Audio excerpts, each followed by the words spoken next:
Jadi apa yang mengenai kamu di bumi maupun ada pada diri kamu, anggap saja itu, yakini saja sebagai qadar. Supaya kamu tidak putus asa apa yang sudah terlewatkan dan tidak bangga dengan apa yang kamu udah. Misalnya saya ini kan termasuk kiai keren misalnya.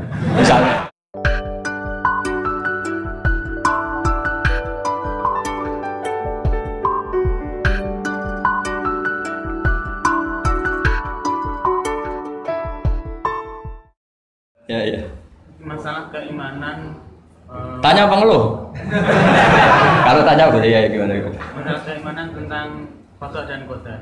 Oh iya. Kalau qada dan qadar itu kita sudah ditentukan oleh Allah, kenapa masih dimintai pertanggungjawaban nanti di akhirat? Oh iya. Betul.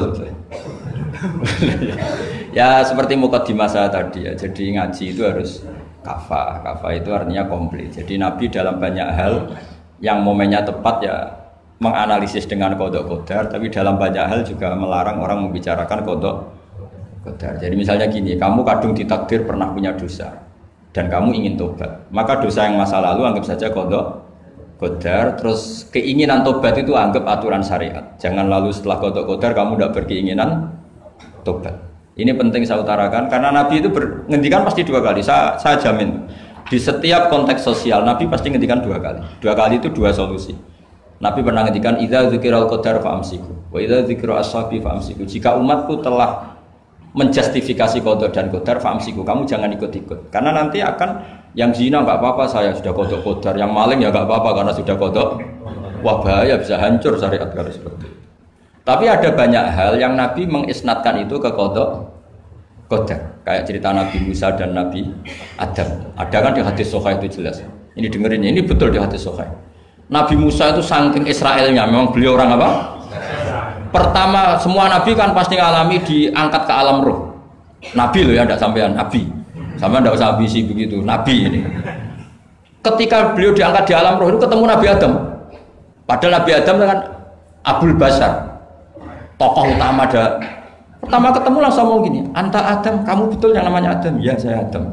Antal ladzi akhrajtan nasa minal jannati wa asqaitahum. Siapa hadisnya? Antal ladzi akhrajtan nasa minal jannati wa asqaitahum. Gara-gara kamu orang enggak hidup di surga.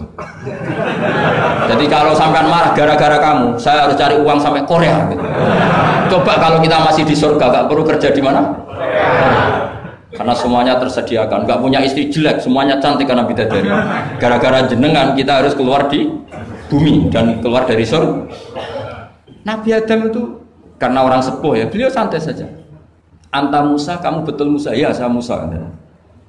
Anta kalimu, ya saya kalimu. Anta Sofio, ya saya. Nabi Adam masih muji-muji. Ini pentingnya orang bijak. Jadi kalau sama nanti ngelawan saya tetap bijak insya Allah. Tapi sampai bisa neraka, ngelawan kiai itu dosa.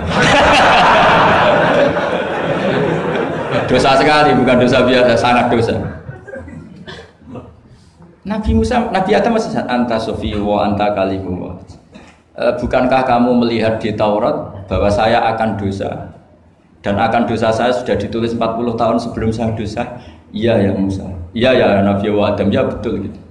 Berarti kamu mengkritik saya atalumunani fi amrin qad qadahu. Kamu mengkritik saya, menyalahkan saya dengan sesuatu yang sudah diqada-qadar oleh Allah sebelum saya lakukan. Jadi sudah ditulis sama Allah 40 tahun sebelum saya salah sudah ditulis skenario-nya. Nanti Adam akan salah terus keluar dari surga. Memang dari awal Allah skenario-nya seperti itu. Itu ibarat istri kamu sudah tahu. Ini kalau miskin setia, kalau sudah kaya nanti pola. Itu sudah tahu. Tapi anehnya istri kamu ketika nyata pola kok tidak siap. Padahal sebetulnya sudah tahu loh, iya kan?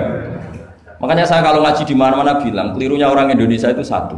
Kalau ilmunya terbukti itu tersiksa, itu kelirunya orang ini. Semua cowok tahu nggak? Semua lelaki tahu nggak? Kalau nggak pernah nafakoi diomelin, tahu nggak?